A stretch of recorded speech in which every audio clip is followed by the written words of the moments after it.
अलीकडच्या काळामध्ये जर आपण पर्सनल सेरेमनीज वेडिंग्स वगैरे जर विचार केला तर थीम बेस्ड इव्हेंट व्हायला सुरुवात झाली आहे. अशा फंक्शन्समध्ये क्रिएटिव्हिटी अँकर आदित्य कसे आणतायत? मी खूप प्राऊडफुली सांगतो तुम्हाला, म्हणजे की अशी थाप मारतो पाठीवरती माझ्याच.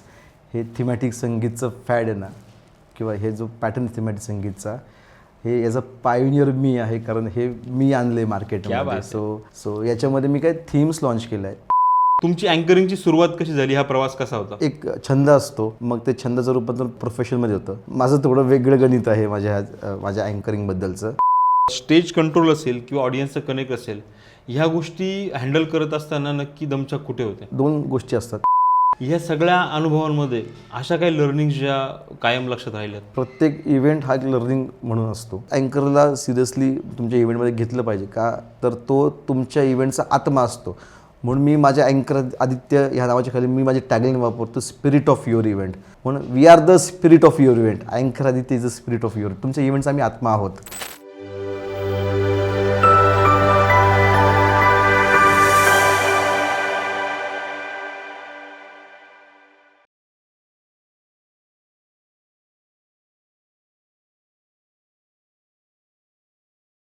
तुम्ही ज्या प्रकारचे इव्हेंट करताय, मग ते कॉर्पोरेट असू देत किंवा पर्सनल सेरेमनी वेडिंग्स वगैरे असू देत, तुमचा जो ऑडियन्स आहे तो 16 to 60 सगळ्याच प्रकारचे तुम्ही ऑडियन्सला केटर करताय. असे वेगवेगळे एज ग्रुप जे आहेत, 16 असेल किंवा 60 असेल, यांना होस्ट करत असताना अनुभव किंवा चॅलेंजेस काय आहेत का?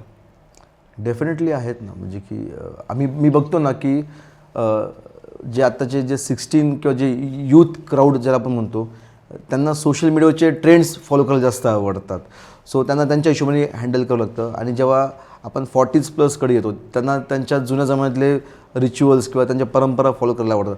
सो अशा वेळेस अँकरी तारांबळ होते की आम्ही बऱ्याचदा बघतो की इव्हेंट्समध्ये एक एज ग्रुपमध्ये असं करायचं आहे, एक एज ग्रुपमध्ये तसं करायचं आहे, आणि मध्ये मग आमचं सँडविच होऊन जातो. अशा वेळेस सगळ्यात महत्त्वाचं म्हणजे की तुम्ही त्या वेळेला त्या समोरच्या व्यक्तीला किती गोड बोलून त्यांना हाताळता आहात ना, तर ते जास्त महत्त्वाचं आहे. म्हणजे ते तुमच्या ती बोलण्याची कला असली पाहिजे की तुम्ही त्यांना कसं शांत करू शकता. तर मग मी आता काल परवा शिर्डीमध्ये होतो. शिर्डीमध्ये मला एक अंकल येऊन बोलले की लवकर इव्हेंट चालू करा, आपलं उशीर होते. म्हटलं सर, नवरीसनं इव्हेंट काय चालू करायचं मी? ते हसून निघून गेले ना. जर त्यांना म्हटलं हो सर थांबा, लोक यायचे बाकी आहेत, नवरीची बाकी आहेत, मग ते थोडंसं झालं पाहिजे. सर थांबा हो, अजून नवरी यायचीच बाकी आहेत, मग काय इव्हेंट चालू करा? तो हसून निघून गेला माझ्याकडून. ते असं म्हणतात ना की तुम्ही काय बोलतात यापेक्षा कसं बोलतात हे खूप महत्त्वाचं ठरतं. आणि अँकर खरं तर ही बाजू खूप चांगल्या प्रकारे हँडल करतात. खरं तर हा जो पॉडकास्ट आहे हा एक होस्ट आणि एक गेस्टचा नाही आहे, हा 2 आर्टिस्टचा आहे, 2 मित्रांचा आहे, 2 भावांचा आहे असं मी म्हणेल. जसं तू त्या शब्दाचा उल्लेख केला तर की आपण बांधभाऊ आहोत, फोटोग्राफर असेल किंवा अँकर असेल. तर आपण मागच्या काही दिवसांमध्ये हा ट्रेंड बघितला आहे. म्हणजे मी फोटोग्राफी क्षेत्राचं उदाहरण देऊन तुला हा प्रश्न विचारेल की व्हिडिओ आधी 2-2, 3-3 तासांचे लागायचे. हो, ठीक आहे. नंतर तो ट्रेंड थोडा कमी होत 2, 3, 4, 5 मिनिटाच्या सिनेमॅटिक फिल्मवरती आला. आणि आत्ता ते 3 मिनटं 4 मिनटं बघायला लोकांकडे वेळ नाही आहे. लोकांना 30 सेकंड्सच्या रीलमध्ये व्हायरल व्हायचं असतं. सो याला धरून मला तुला पुढचा प्रश्न विचारायचा आहे की व्हायरल होण्यापेक्षा व्हॅल्यू बेस्ड कंटेंट क्रिएट करणं किती महत्त्वाचं आहे? डेफिनेटली 100% अगदी महत्त्वाचं आहे व्हॅल्यू बेस्ड कंटेंट क्रिएट करणं. मी ना एका वाक्यात त्याचं उत्तर देतो की फक्त व्हायरल होण्यापेक्षा व्हॅल्यू बेस्ड कंटेंट क्रिएट करून व्हायरल होऊयात ना. अगदी सुंदर एका वाक्यात हा प्रश्न हाताळलास तू. म्हणजे एका वाक्यात खूप महत्त्वाचा मुद्दा देऊन गेलास. परंतु मला यालाच धरून किंवा याला थोडंसं स्ट्रेच करत पुढचा प्रश्न विचारायचा आहे. आपण अशा फॅमिलीजमधून आलो आहोत जिथे आपल्याला आर्टिस्ट या क्षेत्राचा म्हणजे कलाकार होण्यामागचा कुठलाही बॅकबोन नाही आहे किंवा आपली 2री 3री पिढी 2nd 3rd जनरेशन असं काही नाही आहे. आपण स्वतः या क्षेत्रात येऊन आपण पुढे जातोय. मग हे करत असताना असे कोणी खास लोक आहेत का, खास गुरु आहेत का, ज्यांनी हात तुझ्या पाठीवरती ठेवला आणि लढ म्हटले तू लढायला सुरू केलंय? 100%. म्हणजे की मी अगदी खूप हुतकृत्य होऊन मी नावं सांगतो त्यांची तिघांची. एक आहेत अमित उपाध्ये सर, एक नाशिकमध्ये खूप प्रख्यात अँकर आहेत. एक RJ भूषण मटकरी, रेडिओ मिर्चीचे RJ आहेत ते. आणि एक RJ रुचा म्हणून जी आधी रेडिओ सिटीला होती. सो ह्या तिघांनी जेव्हा मी माझी इनिशियल लेवल होतं की मला बोलता येत नव्हतं, त्यावेळेस मला त्यांनी टेक्निकली गाईड केलं की आदित्य बोलायचं कसं असतं. सो त्यांना मी माझ्याशी गुरु मानलेलं आहे. आणि मी माझे कोणतंही चांगलं काम केलं आयुष्यात, जर काही अचिव्हमेंट केली माझ्या व्यावसायिक क्षेत्र करिअरमध्ये, तर एक फोन त्यांना डेफिनेटली असतो की दादा मी असं केलं, दादा मी तसं केलं आहे. म्हणजे आत्ता मला काल परवा भूषण दादाचा फोन होता की आदित्य असा इव्हेंट आहे, आता ते मला सांगतो की असा इव्हेंट आहे, कसा करायचा किंवा काय तू सांगशील याच्याबद्दल. सो आमचे काही इव्हेंट डिस्कशन चालू होतं. आम्ही त्यातून आमचे नेहमी चांगले आउटपुट्स निघतात आमच्या बोलण्यातून. सो ते मला म्हटलं पण तू आता पुन्हा ये माझ्याकडे, आपण परत बसू, काहीतरी अजून याच्यात तुझ्या याच्यात अजून काय मोठं करत आपण याच्यावर विचार करू. म्हणजे गुरु असा असला पाहिजे, तो निस्वार्थी असला पाहिजे. आणि माझे तिघही गुरु खूप निस्वार्थी आहेत. आर.जे. भूषण असेल, ऋचा असेल किंवा अमित सर असतील. खूप तुम्ही तुमच्या तीनही गुरूंचा जो उल्लेख केला आणि तुम्ही सांगितलं की महत्त्वाचे कुठले इव्हेंट झाले की तुम्ही यांना फोन करतात आणि त्या इव्हेंटची माहिती देतात. हो, मी आज ठामपणे सांगू शकतो, हा पॉडकास्ट बघितल्यानंतर तुमच्या तीनही गुरूंचा तुम्हाला फोन येईल आणि नक्कीच तुमच्या कामाचा आढावा ते पुन्हा एकदा घेतील असं मला वाटतंय. कारण त्याचं महत्त्वाचं म्हणजे ना की जे माझ्यावर झाले संस्कार त्यांचे सुरुवातीच्या काळात, की हे जे येतं ना माझ्यामध्ये की कुठल्याही इव्हेंट जेवण करायचं नाही, हे त्यांनी मला शिकवलं त्यावेळेस की आपण फक्त कलाकार आहोत, आपण तिथं त्यांचे फॅमिली इन्व्हायटेड पीपल नाही आहेत, आपण आपलं काम करून निघून जायचं. सो ते संस्कार मी खूप मनापासून पाळतो, त्यांनी दिलेले संस्कार, तिघांनी दिलेले संस्कार.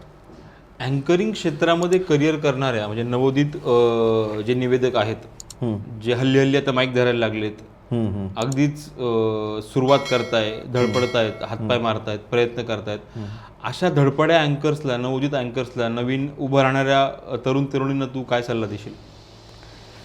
सगळ्यात महत्त्वाचा सल्ला म्हणजे ना, म्हणजे हे प्रत्येक क्षेत्रामध्ये मी ही गोष्ट ऑब्झर्व करतो, कोणी नवीन त्या क्षेत्रात आला की तर तो सगळ्यात पहिले काय करतो की तो रेट तोडतो समोरच्याचा आणि मग काम आपल्याकडे घेतो. ठीक आहे, पण रेट तोडल्यावरती काम एकदा येतं, पुन्हा पुन्हा काम येत नाही ना. कारण तुमच्याकडे तुम्ही पैसे किती घेता त्याच्यापेक्षा तुमच्याकडे कॅलिबर किती आहे त्या इव्हेंटसाठी किंवा त्या अँकरिंगचं कॅलिबर किती, हे महत्त्वाचं आहे. सो तुम्ही इव्हेंटला म्हणजे ह्या क्षेत्रात येण्याच्या पहिले तुम्ही खरंच याच्यात तुम्हाला हा पार्ट टाईम म्हणून करायचं आहे, फुल टाईम म्हणून करायचं आहे, हे आधी ठरवलं पाहिजे. नाही तर फक्त आता पॉकेट मनी म्हणून करायचं असेल तर तुम्ही त्या हिशोबाने तुमचं डिझाईन करू शकता. पण तुम्ही सिरियसली आहात या क्षेत्राबद्दल तर मग तुम्हाला सगळ्यात महत्त्वाचं होमवर्क करणं गरजेचं आहे. रीडिंग आणि सध्या ट्रेंड काय चालू आहे मार्केटमध्ये किंवा न्यूज काय चालू आहे ह्या माहिती असलं पाहिजे. तुमचं वाचन चांगलं असलं पाहिजे, कारण ते वाचनाचे बरेच संदर्भ तुमच्या अँकरिंगमध्ये येत असतात. I was a competitive aspirant, त्यामुळे माझं history, geography, Paul science, current affairs याच्यावरती चांगली कमांड आहे. सो मी बरंचदा बोलतो, माझ्या बोलण्याचे संदर्भ येत असतील, इतिहासाचे असतील, भूगोलाचे असतील, असे संदर्भ येत असतात. त्यामुळे वाचन, त्यानंतर तुम्ही चांगलं लोकांना ऐकलं पण पाहिजे. तुम्ही अँकरिंग करतात म्हणून फक्त तुम्हाला सगळे येतं असं काही नाही, तुम्ही चांगल्या लोकांना ऐकलं पण पाहिजे. मग तुम्ही चांगले निवेदक ऐका, चांगले स्पीकर ऐका, ते कसे बोलतात, कसे ते हँडल करतात क्राऊडला. सो राज ठाकरे जेव्हा एक पॉज जरी घेतात ना तरी समोर 1000 टाळ्या पडतात. सो त्या पॉज तुम्हाला घेता आला पाहिजे तुमच्या आयुष्यामधला. सो ते असं ह्या सगळ्या गोष्टी शिकल्या पाहिजेत. खरं तर असं म्हणतात की देवाने आपल्या शरीराची रचनाच अशी केली आहे की तोंड एक दिलंय, कान दोन दिले, जास्त ऐका आणि कमी बोला. कारण जितकं जास्त ऐकाल तितकं कमी पण महत्त्वाचं आणि इफेक्टिव्ह बोलता येईल. हो, बऱ्याचदा असं असतं की कलाकार लोक जे असतात ते ऑन द स्टेज खूप बेस्ट परफॉर्म करतात. लोकांना असं वाटतं की हा परफॉर्म करतोय म्हणजे याच्या आयुष्यात सगळं बेस्ट चालू आहे. मी आयुष्याबद्दल तर नाही बोलणार, बरोबर, परंतु मला त्या बॅकस्टेज गोष्टींबद्दल तुमच्याशी बोलायला आवडेल की बिहाइंड द माईक किती किओस असतो आणि काय धावपळ असते इव्हेंटच्या अगोदर. भयंकर म्हणजे की घरून निघण्यापासून तो सगळा प्रवास चालू होतो की रेडी व्हायचं आहे, जाऊन तिथे पोचायचं आहे. आणि ना म्हणजे की एक आर्टिस्ट म्हणून आपले एक चाम असतो काम करण्याचा. म्हणजे की तुम्ही गेलात आणि थोडं थांबलात आणि चालू केलं इव्हेंट, ती एनर्जी मेंटेन असते. पण मग जर 4-4, 5-5 तास एखाद्या इव्हेंटसाठी वेटिंग करावं लागली तर मग त्यावेळेस तो चाम निघून जातो. पण तरी आपलं तसं हे करता येत नाही. म्हणजे असं तुम्ही सांगू शकता की बिहाइंड द माईक आहे ना, की माझं असं असतं की मी स्टेजवरती पूर्ण वेगळा असतो. म्हणजे एकदा मी तो ब्लेझर अंगावरती चढवून किंवा जॅकेट अंगावर चढून माईक ऑन केला की त्यानंतर पुढचे इव्हेंट संपेपर्यंत मी काय बोलतोय, कसं बोलतोय किंवा मी काय वागलो आहे हे 90% माझ्या काहीच लक्षात राहत नाही. इव्हेंट संपल्यावरती, खाली आल्यावरती मी असं मानतो की मी फक्त निमित्त आहे ते काम करायचं. माझ्या हातून अगेन माझ्या तोंडात ते पूर्ण वाक्य येतं की माझ्या हातून हे सगळं काम माता सरस्वती करून घेते. मी खूप निस्सीम भक्त माता सरस्वतीचा की मला असं वाटतं की ती विद्येची कलेची देवता आहे, तर ती मी फक्त निमित्त हे करण्याचं, लोकांना हसवण्याचं, लोकांना खेळून ठेवायचं, ती सगळं करून घेते. म्हणून मला नंतर काहीच आठवत नाही बऱ्याच गोष्टी, की बऱ्याच लोक असे म्हणतात की आपण त्या इव्हेंटला भेटलो होतो, आपण तुम्ही आमचं नाव अनाऊन्स केलं होतं, आम्हाला अवॉर्ड मिळाला होता. मला खरंच चेहरे आठवत नाही आणि नंतर मला काहीच आठवत नाही त्या इव्हेंटचं. मी तेवढं त्याच्यात माझ्या कॉन्टॅक्ट्समध्ये मी एवढं त्याच्यात गुंतून गेलेलो असतो. क्लायंटकडनं म्हणजे आमच्या टीमने ज्यावेळेस रिसर्च केला होता तुमच्याबद्दल, तेव्हा असं लक्षात आलं की मॅक्सिमम टाईम 5 स्टार रेटिंग तुम्हाला मिळतं. हो. आणि तुमच्या मी जेव्हा रिव्ह्यू पण बघतो, क्लायंटचे आलेले रिव्ह्यू, तर ते खूप भरभरून दाद आणि प्रतिसाद देणारे असतात. काय रहस्य याच्या मागचं? रहस्याच्या मागचं म्हणजे मी ना तो जरी मी प्रोफेशनल अँकर म्हणून असलो ना, जर ती एक बारीक सीमा असते की तुम्ही त्यांचं गेस्ट व्हायचं की त्यांचं होस्ट व्हायचं. सो ते मी खूप छान प्रकारे पाळतो की मी म्हणजे की आता 10 वाजलेत म्हणजे साऊंड बंद, म्हणजे वेळ झाली 10, माझा टाईम 10चा होता, मी 10पर्यंत थांबणार, नंतर मी निघून जाणार, असं कधीच होतं. म्हणजे इव्हन फोटोग्राफी टीमसोबत तसं होतं की आपल्याला वेळेचं बंधन अजिबात नसतं. मी खूप फ्लेक्झिबल असतो माझ्या कामासाठी, माझ्या क्लायंटसाठी. आणि मी before the event, during the event आणि आफ्टर द इव्हेंट या सगळ्या गोष्टी क्लायंटसोबत खूप अशा फ्रेंडली वेनी हँडल करतो. मग त्यामुळे त्यांना मी असा एकदम खूप घरचा टाईप, होमली फिलिंग, तशी फिलिंग तर नाही येते. पण प्रोफेशनलिझम असतो, पण होमली फिलिंग म्हणजे आपलं असं पर्सनल टच, इमोशनल टच असला पाहिजे. सो तसा टच माझा क्लायंटसोबत असतो. आणि मी जे करतो ना ते जीवोतून 200% करतो त्या इव्हेंटसाठी. मग माझ्यासाठी असं की हा तो ना चकदेवीचे ये 70 मिनिट तुम्हारे पास, तसं ते 2-2.5 तास माझ्या आयुष्यातले ते असतात छानपैकी जगण्याचे. म्हणजे कालचा अनुभव घ्या की मी काल तापाने फनफनलो होतो, दुपारी गोळी घेऊन पडलो होतो, झोपलो होतो आणि संध्याकाळी इव्हेंट होता. म्हणजे की 5 वाजेपर्यंत तर माझ्या बायकोला वाटत होतं की हा उठून इव्हेंटला जाईल म्हणून. आणि 5 वाजता जेव्हा मी रेडी व्हायला लागलो, जेव्हा मी ते असं नाही की एक तो युद्धाचा वेश चढवायला लागलो आणि इव्हेंटला गेल्यावर जो इव्हेंट गाजवला ना, त्यावेळेस माझी कणकण आली ना, चक्कर आली, तर मला विकनेस आलं, काहीच नाही झालं. सो मी वेडा माणूस आहे. मी फ्रॅक्चर पाय घेऊन इव्हेंट केलं दादा, काय सांगू तुम्हाला. नाही, हे खरं तर ते असं म्हणतात ना की शहाणे लोक इतिहास वाचतात आणि जे वेडे असतात ते इतिहास घडवतात. त्यातलाच हा प्रकार खरं तर म्हणावा लागेल. इव्हेंट इंडस्ट्रीला घेऊन किंवा अँकरिंग या क्षेत्राला घेऊन एक थोडासा गंभीर प्रश्न मला तुम्हाला विचारायचा आहे. प्रत्येक ठिकाणी खरं तर जेंडर इक्वेलिटी हा शब्द वापरला जातो. हो. आपल्या क्षेत्रामध्ये तितकं आहे का? मेल फिमेल अँकर्स असं तुम्ही म्हणतात का स्पेसिफिकली? मी डेफिनेटली स्पेसिफिक करेल या प्रश्नाला. मेल फिमेल अँकरला धरूनच असा प्रश्न आहे. बऱ्याचदा काही क्लायंट्सकडनं, म्हणजे आम्ही जेव्हा सर्व्हे केला होता अँकरिंग या इंडस्ट्रीबाबत किंवा या क्षेत्राबाबत, तेव्हा खूप महिला अँकर्सकडनं, महिला निवेदिकांकडनं आम्हाला असे उत्तर आले होते की क्लायंटच्या अपेक्षा असतात, आम्हाला महिला अँकर का हवी आहे, क्योंकि हमारे पास ये टाइप का ऑडियन्स है, आपको उनको उठाना है. उठाना है म्हणजे नक्की काय प्रकार असतो? नाही, बेसिकली कसं असतं की मुळात प्रत्येक इव्हेंटची डिमांड वेगळी असते. सो त्याप्रमाणे तिथं तसा व्यक्ती अपॉइंट केला पाहिजे. पण अँकर हा बोलणारा व्यक्ती आहे, तो दिसणारा व्यक्ती फार कमी, म्हणजे त्याचं कॅलिबर किंवा त्याची जी क्रिएटिव्हिटी त्याच्या बोलण्यामध्ये आहे, त्याच्या दिसण्यामध्ये नाही आहे. सो जेंडर इक्वेलिटीवरती किंवा फिमेल अँकर, मेल अँकर, हे तर प्रॉब्लेम आम्ही म्हणजे की मी आमच्या खूप सारा, आमचा एक छान ग्रुप आहे नाशिकमध्ये, आमच्या सगळ्या अँकर्स क्लब म्हणून. सो तिथे आम्ही मेल आणि फिमेल अँकर्स सगळे एकत्र असतो आणि तिथे आम्ही हसत हसत हा विषय छेडतो. म्हणजे की माझ्या बघणाऱ्या फिमेल अँकर्सला पण ही गोष्ट माहिती असेल किंवा त्या पण ही गोष्ट मान्य करतील की जर एखाद्या गोष्टीचे मेल अँकरला 5 रुपये मिळत असेल, तर त्याच इव्हेंटचे फिमेल अँकरला 8 रुपये 10 रुपये आरामात मिळतात. मग क्लायंट हसत देतो. पण जर मग काम तर दोघांचं सेम आहे आणि प्रोफेशन पण सेम आहे, काम करण्याची पद्धत पण सेम आहे, मग हे का असं होतं? आणि बऱ्याचदा आम्हाला वाईट का एका गोष्टीचं वाटतं की लोक आम्हाला फोन करतात, म्हणजे मला किंवा माझ्या बाकीच्या अँकर्सला फोन करतात, मेल अँकर्सला, आणि त्यांना विचारतात की तुमच्याकडे फिमेल अँकर आहे का? मग म्हणजे की मिश्किलपणे मी म्हणतो की मीच 1 पीस घालतो, मी स्टेजवरती येतो दाढी काढून. असं होतं. म्हणजे की वाईट वाटतं या गोष्टीचं की नेमकं अँकर हा बोलणारा व्यक्ती आहे की दिसणारा व्यक्ती आहे. सो प्रेझेंटेबल राहणं हा वेगळा भाग आहे, पण तुम्ही तो समोर व्यक्ती कशासाठी बोलत आहात हा वेगळा भाग आहे.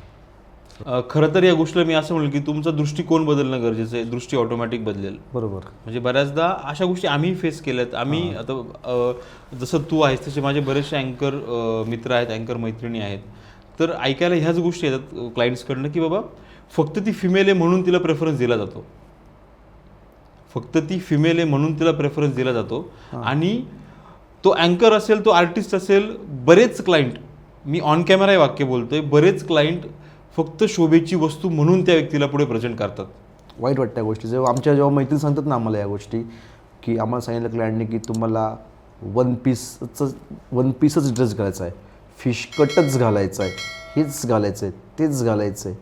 यार ती पण कोणाची बहीण आहे, कोणाची बायको आहे, कोणाची आई आहे, आणि ती पण तिच्या 2 पैशांसाठी हा पॅशन फॉलो करते, तिला आवड म्हणून ती करते. पण याचा अर्थ असं नाही की तुम्ही त्यांना काही कशा प्रकारे ट्रीट करू शकता, काही डिमांड करू शकतात. म्हणजे वाईट वाटतं या गोष्टीचं. आणि माझ्या सगळ्या फिमेल अँकर्स फ्रेंड्स ज्या आहेत त्या पण या गोष्टी मान्य करतील. असं आपला रिस्पेक्ट असेल, डिग्निटी असेल, ती मेंटेन ठेवणे, एंटरटेनमेंट त्याच लेवलला आपला करायची आहे. या दरम्यान धावपळ कशी असते?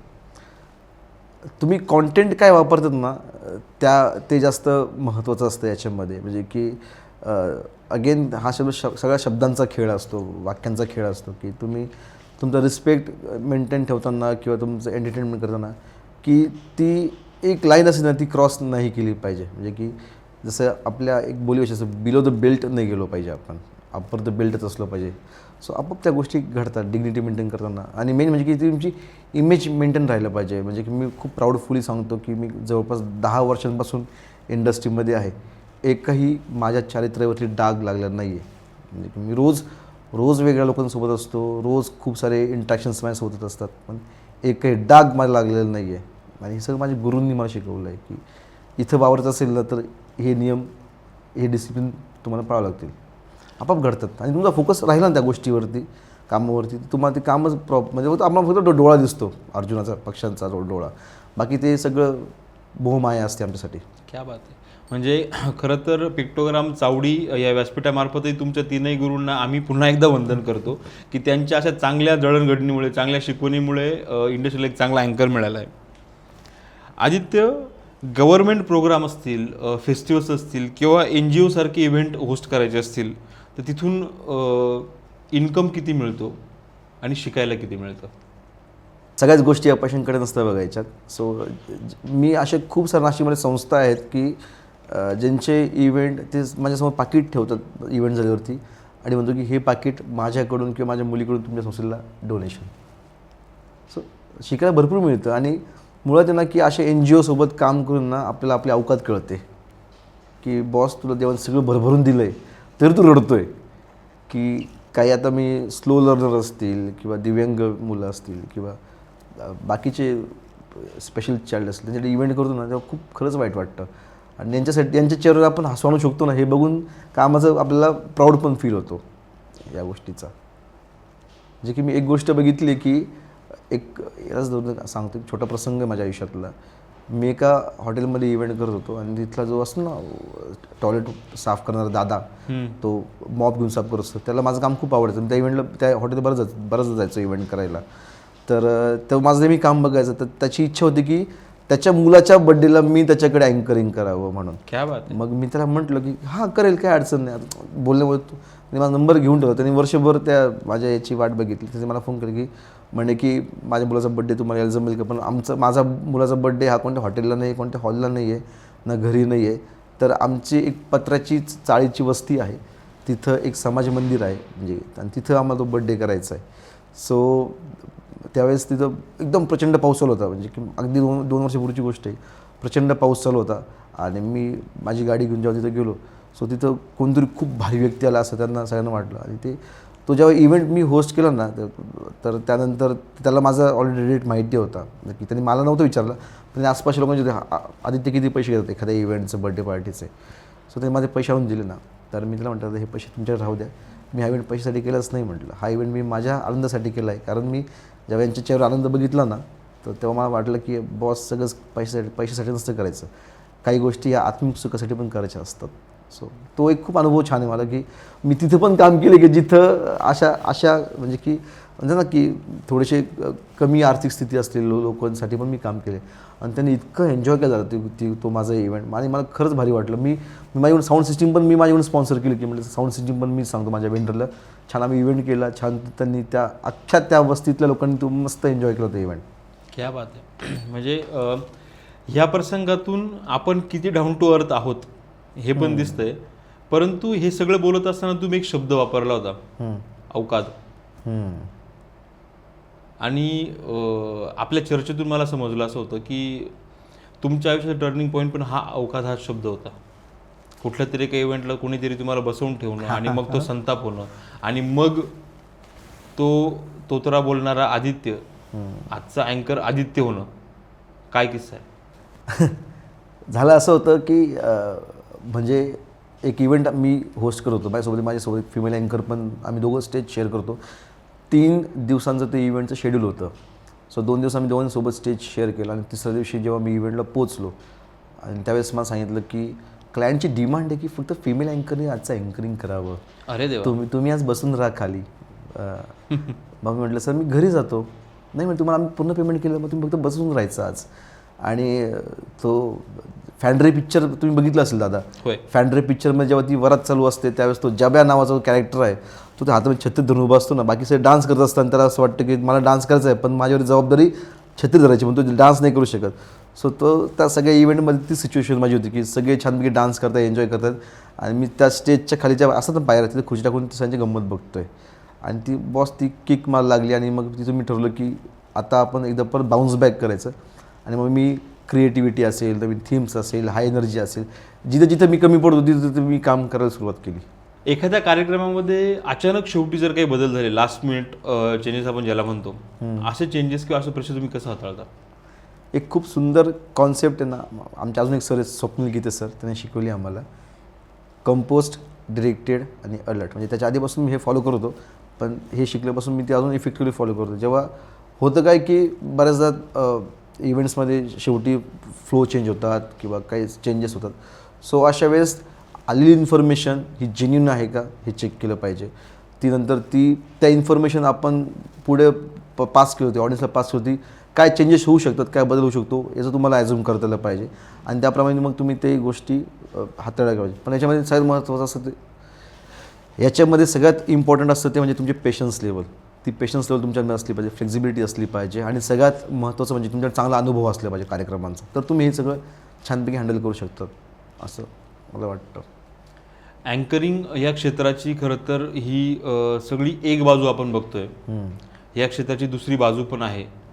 मी आज जरी टेबलच्या ह्या बाजूला बसलेलो आहे आणि मी अँकर म्हणून जरी बसलेलो आहे प्रश्न विचारायला, तरी खरं तर हा प्रश्न मला खूप महत्त्वाचा वाटतो विचारताना. कारण आपल्याच क्षेत्राचं हे दुर्दैव आहे की बरेचसे अँकर्स एंटरटेनमेंटच्या नावाखाली किंवा त्या फ्लोच्या नावाखाली महिलांची थट्टा उडवणारे प्रोग्राम तिकडे घेतात. अगदीच त्यांना स्टेजवर बोलून डान्स करायला सांगणं असेल किंवा त्यांना एम्बॅरेसिंग सिच्युएशनमध्ये टाकणं असेल, अशा प्रकारे बऱ्याच ठिकाणी बघायला मिळतात. अँकर म्हणून तुम्ही काय सांगाल? दादा मी सोशल इव्हेंट्समध्ये माझा कोर एरिया किंवा माझा जॉनर हा काम करण्याचा वेडिंग, कॉर्पोरेट्स, फॅमिली इव्हेंट्स हा जॉनर होता. पण मी सहज एका इव्हेंटला गेलो होतो सोशल इव्हेंटमध्ये. तिथं तो इव्हेंट चालू होता होम मिनिस्टरचा आणि तिथं कोणीतरी एक अँकर होता. तो अशा पद्धतीने तो शो होस्ट करत होता की ते फक्त जाऊन त्याची गच्ची धरायची एवढंच माझी बाकी होती. पण मग मी म्हटलं की माझ्याकडे लिबर्टी आहे हे चेंज करण्याची. तर मग मी त्या इव्हेंटला होम मिनिस्टरला थोडं रिडिझाईन केलं माझ्या पद्धतीने आणि तिथं मग मी लॉन्च केला की खेळ रंगला विथ अँकर आदित्य ही कॉन्सेप्ट लॉन्च केली. सो ते होम मिनिस्टर म्हटलं ना किंवा असे इव्हेंट्स म्हटलं की जिथं महिलांचा जास्त सहभाग असतो आणि अँकर असतो. सो अशा वेळेस ते थोडं थिल्लरपणाचं तिथं ती किनार त्या इव्हेंटला येते आणि अँकरचं काय होतं की तो व्यक्ती लोकांना हसवण्याच्या नादामध्ये समोरच्या व्यक्तीला अपमानास्पद करून टाकतो. हा तो विचारच करत नाही त्या गोष्टीचा. सो मी ह्या पूर्ण इव्हेंटला रिडिझाईन केलं आणि याच्यामध्ये मी असं ठरवलं की याच्यामध्ये थट्टा मस्करी अजिबातच होणार नाही, कोणाची खेचणार तर अजिबातच नाही मी. त्यानंतर हा कार्यक्रम घडत असताना भाऊजी आणि वहिनी, जे आपलं पहिलं तुम्ही मला विचारलं तो जेन्युअली टॅग मला नको होता माझ्या अंगावरती भाऊजीचा, म्हणून मी याला, आणि भाऊजी आणि वहिनी म्हटलं ना दादा, तर ते एक त्याला अशी वेगळी गमतीशीर किनार येते त्या मस्करीची किनारे. हां त्यावेळेला. तर मी त्यांना प्राऊडफुली ना, तुम्ही बहिणी मी दादा असं ते रिलेशन मेंटेन ठेवतो. आणि मुळात त्यांना ते गेम घेतो आपण जेव्हा त्या होम मिनिस्टरमध्ये, हे सगळे मोस्टली यातले सगळे गेम मी डिझाईन केले गेम्स आहेत. त्यामुळे ते गेम्स मला यूट्यूबवर सापडत नाही, इन्स्टावर सापडत नाही. आणि त्या प्रत्येक गेमला एक मॉरल आहे. तर होम मिनिस्टरचा इव्हेंट म्हणजे फक्त पैठण जिंकणं नाही, तर तिथं ज्या 1500 महिला आल्या त्या काहीतरी टेक अवे घेऊन गेल्या पाहिजे तुमच्याकडून. म्हणून मग प्रत्येक गेमचा एक उद्देश ठेवून आम्ही तो मॉरल ठेवून तो गेम डिझाईन केला आहे. आणि सिक्वेन्स आम्ही असं डिझाईन केलं ना की एखादी महिला जर त्या कार्यक्रमात येऊन बसली तर तिला शेवटपर्यंत बसावंच लागतं, अशा हिशोबाने आम्ही तो इव्हेंट डिझाईन केला आहे. मग त्याच्यामुळे होम मिनिस्टर सिरीज असेल, सासूबाई सुनबाई असेल, किंवा यंग गर्ल्स असतील, त्यानंतर जे आयोजक आहेत कार्यक्रमाचे त्यांचं प्रमोशन कसं होईल, त्या स्ट्रॅटेजी कशा डेव्हलप करायच्या, एक टेक्निकल आम्ही डिझाईन केला शो येतो. की तो फक्त असंच नाही. आणि जर होम मिनिस्टर केला आहे तर मग झालं पाहिजे पुरुषांसाठी पण काहीतरी ना, मग आम्ही केलं आहे पुरुषांसाठी चीफ मिनिस्टर डिझाईन. क्या बात. होम मिनिस्टर महिलांसाठी आणि चीफ मिनिस्टर पुरुषांसाठी. खरं तर ही कन्सेप्ट माझ्याही करता नवीन आहे, मी पहिल्यांदा ऐकतोय आणि आनंद वाटतो ऐकून की पुरुषांसाठी असं काहीतरी डिझाईन केलं आणि त्यांना तितकं वेटेज मिळतंय. आणि मग ह्याच्यामध्ये ना आम्ही जे आवडतं ना पुरुषांना, लहानपणीचे खेळ आपले शाळेतले खेळ, त्याला आम्ही रिडिझाईन केलं आहे. म्हणजे भोवरा असेल, गोट्या असेल, किंवा ती विटीदांडू असेल, याला आम्ही थोड्या वेगळ्या पद्धतीने केलं आहे. म्हणजे आमची थीमच ती की आपल्या आनंदाचा EMI, कारण पुरुष म्हटलं त्याचं अर्ध आयुष्य EMI मध्ये जातं, तसं EMI मध्ये जातं. त्यातला काहीतरी आनंद मिळाला पाहिजे म्हणून ते चीफ मिनिस्टर आम्ही लॉन्च केलं आहे. ते चीफ मिनिस्टर आपल्या आनंदाचा EMI, आपल्या आनंदाचा EMI. म्हणजे की जर महिला जर घरची होम मिनिस्टर असेल तर पुरुष चीफ मिनिस्टर असला पाहिजे असं मला वाटतं, म्हणून ते. क्या बात. म्हणजे या पॉडकास्टद्वारे, या कॅमेराद्वारे खरं तर डॉक्टर वहिनींपर्यंत संदेश पोहोचला आहे आणि लवकर तुम्हाला चीफ मिनिस्टर म्हणून बसवलं जाईल असं मला वाटतंय. याचा कोणताही राजकीय उद्देश नाही आहे याला, म्हणजे ह्या दोन नावांना कोणतीही राजकीय पार्श्वभूमी अजिबात नाही आहे, प्लीज. बरोबर. खूप सुंदर गप्पा चालू आहेत, खूप चांगला तुमचा प्रवास उलगडत आतापर्यंत आपण पोहोचलो आहे. जसं मी आधी सांगितलं की इव्हेंट इंडस्ट्रीची किंवा अँकरिंग या क्षेत्राची एक चांगली बाजू आपण समाजापर्यंत पोहोचवली, जाणून घेतली, समजून घेतली. मी अँकर म्हणून नाही विचारत हा प्रश्न किंवा अँकरला नाही विचारत हा प्रश्न, परंतु एक आर्टिस्ट म्हणून काही शोकांतिका आहेत का ज्या खरं तर आतल्या दबून जातात, एक्सप्रेस करायला वेळ मिळत नाही आहे, चान्स मिळत नाही, बऱ्याचदा वेळ मिळतो परंतु एक्सप्रेस करता येत नाही आहे. आणि जर पिक्टोग्राम चावडी हे व्यासपीठ जर तुम्हाला तो प्रसंग किंवा तो चान्स तुम्हाला देत असेल, त्या शोकांतिका मांडायचा, काही शोकांतिका आहेत का? तर कसं असतं की प्रत्येक गोष्ट दोन बाजू असतात, नाण्याला दोन बाजू असतात. तर इकडे दोन बाजू आहेत आणि मी फक्त अँकर म्हणून नाही तर मी कलाकार म्हणून ही गोष्ट सांगू इच्छितो चावडीवरती. तर सगळ्यात पहिले तुम्ही विचारतात की तुम्ही काय करता, तर मी सांगितलं मी अँकर आहे, किंवा तुम्ही सांगितलं तुम्ही फोटोग्राफर आहात, कोणी सांगतं आम्ही म्युझिशियन आहोत, कोणी सांगतं पेंटर आहोत, सगळ्या गोष्टी आहेत.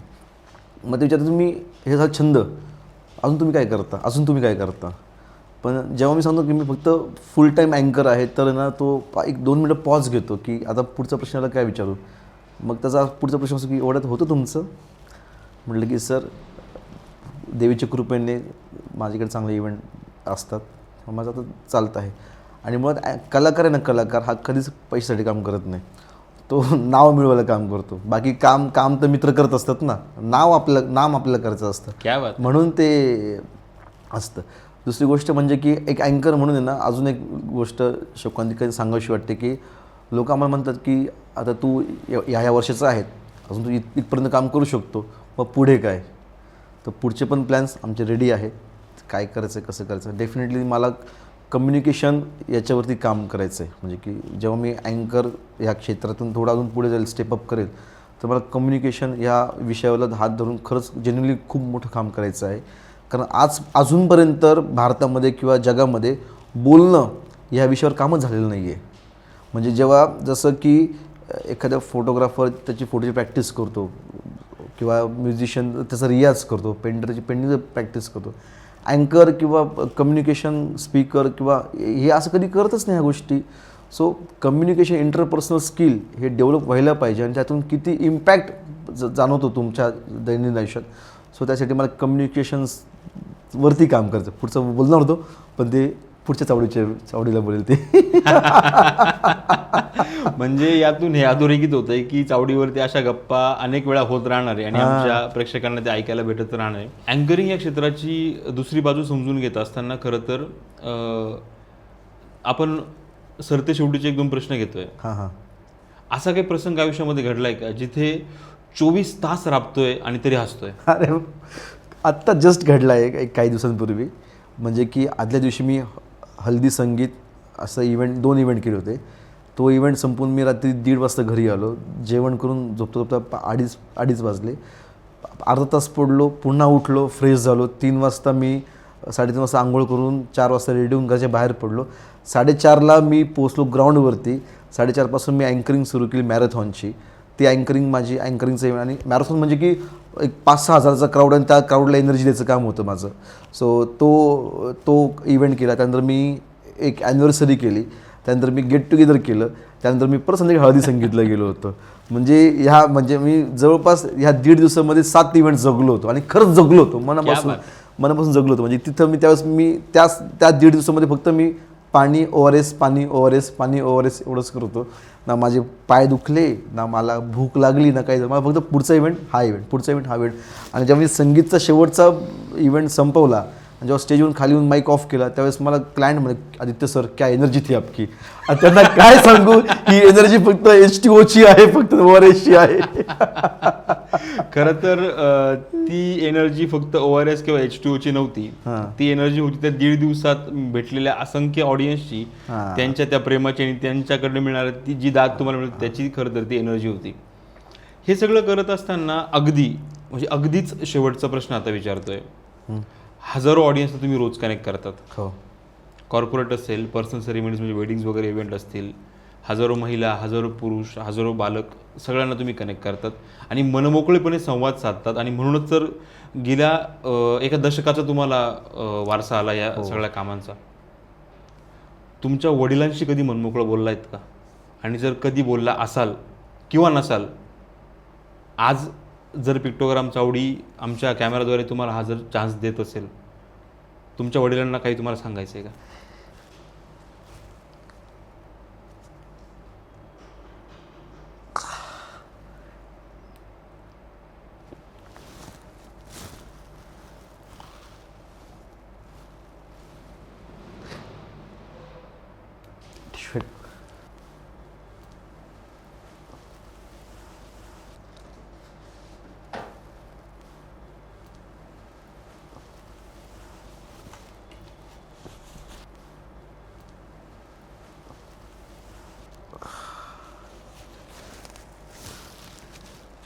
हे ना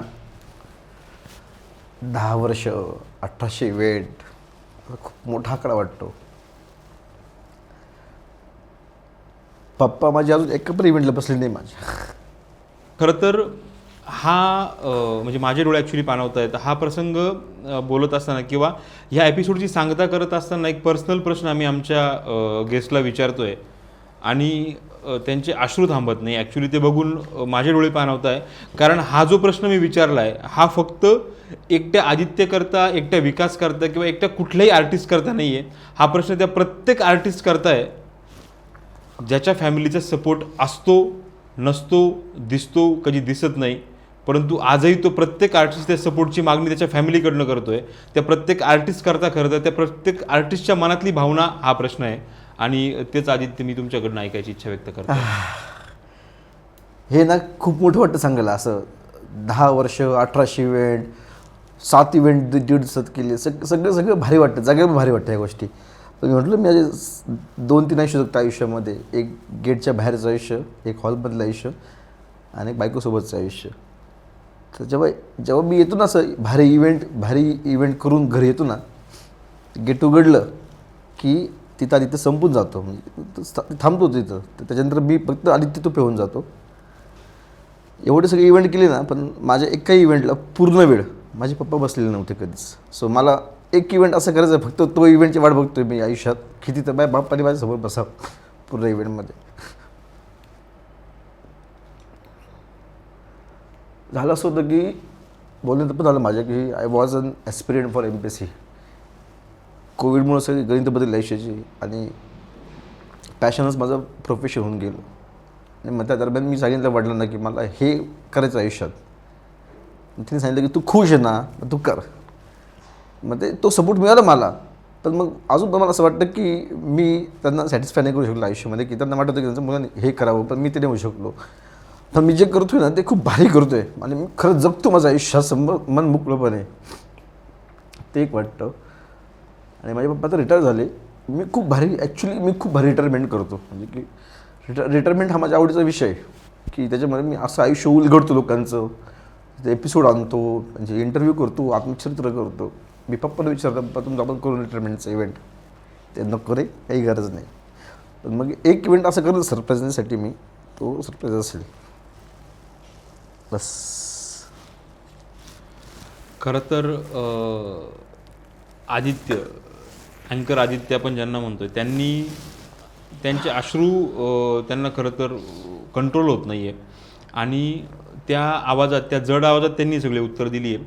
हे फक्त एका अँकरचं दुःख नाही आहे, हे फक्त एका फोटोग्राफरचं दुःख नाही आहे, हे फक्त एका आर्टिस्टचं दुःख नाही आहे. हे दुःख त्या प्रत्येक मुलाचं आहे, जो कधी आपल्या बापाशी मनमोकळेपणे बोलूच शकला नाही. खूप साऱ्या गोष्टी आहेत मनामध्ये, खूप चांगले खूप वाईट प्रसंग आपल्या वडिलांसोबत शेअर करायचे असतात. आणि खरं तर मुलाच्या आणि बापामध्ये ती दरी असते आणि त्या दरीमुळे शेअर करता येत नाही.